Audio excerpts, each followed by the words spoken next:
নমস্কার বন্ধুরা, সবাই কেমন আছো? আশা করি আগের গল্পটা তোমাদের খুবই ভালো লেগেছে। এই ভেবে আর একটা গল্প নিয়ে এসেছি। সেটা গল্পটা একটু অন্যরকম। এটাও তোমরা যদি জীবনে হারতে না চাও তো অবশ্যই গল্পটা দেখবে। কারণ আমরা কখনো কখনো এত নেগেটিভ আমাদের মধ্যে ঘিরে ধরে কখনো কখনো আমাদেরকে, তো সেই নেগেটিভের জন্য যাকে অনেকে বলে শয়তান, বদমাস, এগুলো আমাদের সবার মধ্যে আছে। তো এটা যখন ঘিরে ধরে তখন আমরা কোনো একটা ভালো মানুষ, খুব ভালো মানুষ হয়েও খারাপ কাজ করে ফেলি। আর সেই একটুখানি খারাপ কাজের জন্য আমাদের ভাগ্যের দরজাটা খুলতে খুলতেও বন্ধ হয়ে যায়।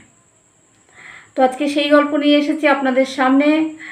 খুব সুন্দর, খুব ছোট্ট একটা গল্প, ভালো লাগবে শুনতে। গল্পটা এরকম: একটা ছেলে খুব গরিব কিন্তু ভীষণ সৎ।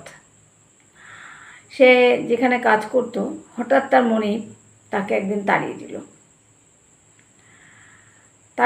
সে কি করবে? হঠাৎ করে তাড়িয়ে দিলে সে তো বেকার হয়ে গেল। তার তো একটা কাজের খুব দরকার, না? আমাদের প্রত্যেকের একটা কাজের খুব দরকার হয়, সে যে কাজই করি না কেন আমরা। সে যখন বাইরে বেরিয়ে চিন্তা করছে যে আমাকে তো তাড়িয়ে দিল, আমি তো বেরিয়ে এলাম, এবার আমি কি কাজ করব। বাইরে বেরিয়ে সে চিন্তা করছে। হঠাৎ তখন সে একটা আওয়াজ শুনতে পায় যে আমি কি কোনো সাহায্য পেতে পারি কারুর? আমার খুব সাহায্যের প্রয়োজন।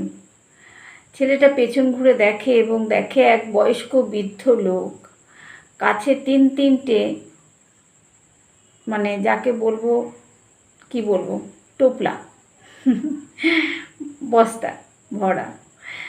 তো সে বলছে, আমার এই বড় বস্তাটা আমার গন্তব্যস্থানে যদি পৌঁছে দাও, আমি তোমাকে 3টে সোনার কয়েন দেবো। ছেলেটা ভাবলো যে যাক, ভালোই হলো, কাজ তো নেই, একটা বস্তা বয়ে দেবো, 3টে কয়েন পাবো, কিছুটা হলেও তো আমার ভালো হবে, উপকার হবে। ছেলেটা বললো ঠিক আছে। তো বলছে, তুমি আগে আগে চলো, আমি বলছি, আমি পেছনে আছি, আমি তো বয়স্ক মানুষ, বেশি ভালো হাঁটতে পারবো না তোমার মতন, তবে দেখো বেশি জোরে হেঁটো না। ছেলেটা বলছে, না না, বেশি জোরে হাঁটবো না, আর আপনার এই প্রয়োজনীয় যে জিনিস আছে এতে, সেটাও আপনার নষ্ট হবে না, আমি আপনার সাথেই আছি, আপনার সাথেই যাব, চলুন আপনি কোথায় যাবেন। অনেকটা গ্রামের পর গ্রাম যাওয়ার পরে একটা পাহাড় আসে। ঠিক পাহাড়ে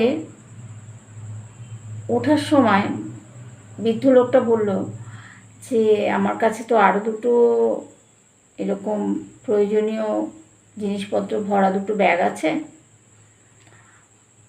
তো তুমি যদি এখান থেকে একটা ব্যাগ নাও, বড় ব্যাগটা তো তোমায় দিয়ে দিয়েছি, এটা একটু হালকা, কম বেশি ভারী নেই, একটু হালকাই আছে, এটা যদি নাও তাহলে আমার একটু উপকার হয়। তো এটা যদি নাও, তুমি পৌঁছে দাও আমার গন্তব্যস্থান, তাহলে আমি তোমাকে আরও 3টে সোনার কয়েন দেবো। তখন সে ভাবলো যে যাক, ভালোই হলো, পারবো আমি নিতে, অসুবিধা নেই। সে 2টো ব্যাগ নিয়ে নিল। কিন্তু যখন পাহাড়ে উঠছে, কিছুটা উঠেছে, তখন ভদ্রলোক টলমল করছে, কেননা বয়স্ক তো, আর পাহাড়টা তো প্রচণ্ড হাই হয়, তো সে ঠিক মতন দাঁড়াতে পারছে না, খুব অসুবিধা হচ্ছে। তখন চলতে পারা তো দূরের কথা, দাঁড়াতেই পারছে না, এরকম আর কি। তখন ভদ্রলোক বললো যে ঠিক আছে, আমার এই ছোটো পোটলাটাও নাও, তো দেখো এই পোটলাটা কোনো রকম যেন পড়ে না যায়, আমি তোমাকে আরও 3টে সোনার কয়েন দেবো। ছেলেটা বললো, বাহ, খুব ভালো, 9টা কয়েন পাবো, খারাপ কোথায়, আমি পেরে যাবো, অসুবিধা নেই। তো ছেলেটা বেশ কিছু দূর যাওয়ার পরে দেখছে বয়স্ক বৃদ্ধ লোকটা অনেক নিচে, ছেলেটা অনেকটাই উপরে উঠে গেছে পাহাড়ে। তখন ভাবছে যে এই 3টে টোপলা এমন কি আছে যে তিনি আমাকে এই 3টে ব্যাগ বয়ে নেওয়ার জন্য আমাকে 9টা সোনার কয়েন দেবে। এই 3টে ব্যাগ এতটাই ভারী নয় যে আমি নিয়ে দৌড়তে পারবো না। আমি যদি নিয়ে পালিয়ে যাই তাহলে মনে হচ্ছে আমি আরও বেশি গেনার হব। এই যে বদমাইশি বুদ্ধিটা, শয়তানি বুদ্ধিটা ওর মধ্যে ঢুকে গেল, দেখুন ঢুকে যাওয়ার ফলে কি হয়। তখন সে আর কি করবে, তার মাথায় শয়তান চাপা দিয়েছে। সে ওই 3টে ব্যাগ নিয়ে এক দৌড়ে একদম কোথাও না থেমে সোজা বাড়ি এসছে। বাড়ি এসে সে ভাবছে যে ছোট ব্যাগটায় কি দেখি, তো হচ্ছে না, আগে বড় ব্যাগটা খুলি। তো সে কী করলো, বড় ব্যাগটা খুললো, দেখলো বড় ব্যাগটায় প্রচুর পরিমাণে পাথর ভরা, বড় বড় বেশ পাথর ভরা। ভাবলো তাহলে ব্যাগে পাথর কেন, এই পাথর পাওয়ার জন্য আমাকে 3টে কয়েন দেবে।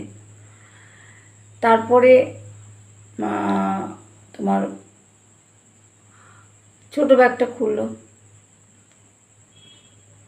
মাঝারি সাইজের ব্যাগটা খুললো, তারপরে ছোট ব্যাগটা খুললো। ছোট ব্যাগটা খোলার পরে দেখছে তাতেও পাথরগুলো রাগের চোটে ব্যাগ ধরে যখন ছুঁড়ে ফেলে দিল, তখন দেখলো সেই ব্যাগের থেকে একটা চিঠি বেরোলো। চিঠিটা লেখা আছে, আমি এই রাজ্যের রাজা, বয়স হয়ে গেছি, আমার কোনো উত্তরাধিকার নেই, উত্তরাধিকার জন্য আমি একজনকে খুঁজছি, যে খুব সৎ হবে, যে আমার এই রাজ্য চালাতে পারবে, এরকম একজন ব্যক্তি খুঁজছি। তাই আজকে আমাকে এই ছল নিতে হলো সৎ ব্যক্তি খোঁজার জন্য। তো যাই হোক, এবার রাজা যে ওইভাবে পাহাড়ে উঠে ওখানে বোকা হয়ে দাঁড়িয়ে আছে তা তো না, রাজার চররা চতুর্দিকেই আছে।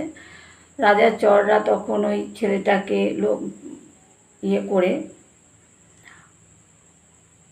টার্গেট করে তাদের বাড়ি পর্যন্ত চলে এসছে, সঙ্গে রাজাও এসেছে। রাজা এসে বলল, তুমি এই যে দৌড়ে চলে গেলে এই ব্যাগগুলো নিয়ে, তাতে তুমি কি পেলে? আজকে যদি তুমি ব্যাগটা নিয়ে না পালিয়ে যেতে, পুরো ওই পাহাড়ের চূড়ায় উঠতে পারতে, আজকে আমার এই রাজ্যের রাজা তুমি হতে। সারা জীবন তো তুমি বলে সৎ কাজ করে গেছো, তাহলে এখন তোমার কি হলো? তো এটাই বোঝাতে চাইলাম যে আমাদের জীবনে অনেক চলার পথে আমরা অনেক ছোট ছোট ভুল করে ফেলি, যে এই ভুলগুলো আমাদের জীবনে আমরা প্রচুর কি বলবো, পস্তাই, তো অনুশোচনা করি। তো আমি চাইবো আমার এই ভিডিওটা তোমরা দেখো এবং শেয়ার করো। এই